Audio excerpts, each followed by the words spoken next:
विमान हादसे ने एक बार फिर से तूल तब पकड़ा जब इस हादसे को लेकर एक रिपोर्ट सामने आई। इस रिपोर्ट के बीच में क्या आप ये जानना नहीं चाहेंगे कि इस विमान हादसे में जो इकलौता शख्स जिंदा बचा वो इस वक्त कहाँ है और किस हाल में है। अगर आप ये सोच रहे होंगे कि इस हादसे में इकलौता जिंदा शख्स विश्वास कुमार अभी ठीक हैं, तो आप गलत सोच रहे होंगे। उन्हें अब रात को नींद भी नहीं आती है।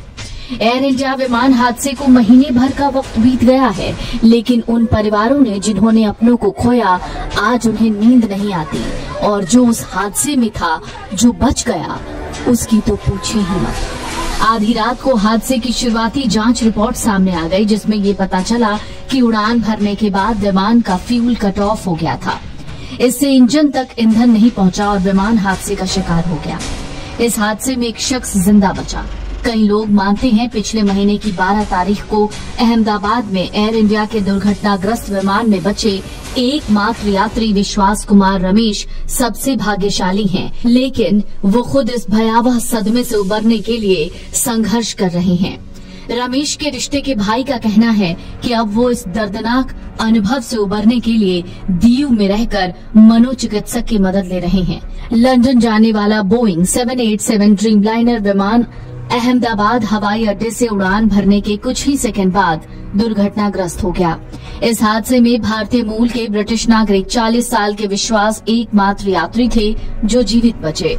उनके भाई अजय विमान सवार उन 241 लोगों में शामिल थे जो जमीन पर 19 अन्य लोगों के साथ जान गंवा बैठे। रमेश के रिश्ते के भाई सनी का कहना है कि दुर्घटना स्थल के दृश्य, चमत्कारिक तरीके से बचने और भाई की मृत्यु की भयावह तस्वीर अब भी उनको परेशान करती है। उन्होंने कहा, विदेश में रहने वाले हमारे रिश्तेदारों समेत कई लोग विश्वास का हाल चाल जानने के लिए हमें फोन करते हैं, लेकिन वो किसी से बात नहीं करते। वो अब भी दुर्घटना और अपने भाई की मौत के मानसिक आघात से उबर नहीं पाए। सनी का कहना है वो अब भी आधी रात को जग जाते हैं और उन्हें दोबारा सोने में दिक्कत होती है। हम 2 दिन पहले उन्हें इलाज के लिए मनोचिकित्सक के पास लाए।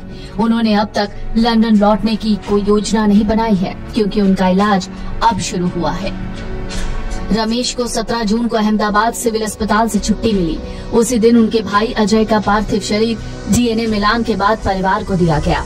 रमेश और अजय दादर और नगर हवेली और दमन और दीव केंद्र शासित प्रदेश के अंतर्गत आने वाले दीव में अपने परिवार से मिलने के बाद एयर इंडिया की उड़ान से लंदन लौट रहे थे। सोशल मीडिया पर प्रसारित वीडियो में उन्हें 18 जून को अपने भाई के पार्थिव शरीर को कंधे पर उठाकर दीव स्थित शमशान घाट ले जाते हुए देखा जा सकता है। दुर्घटना के एक दिन बाद प्रधानमंत्री मोदी ने अस्पताल में रमेश से मुलाकात की थी और उनका हाल चाल पूछा था।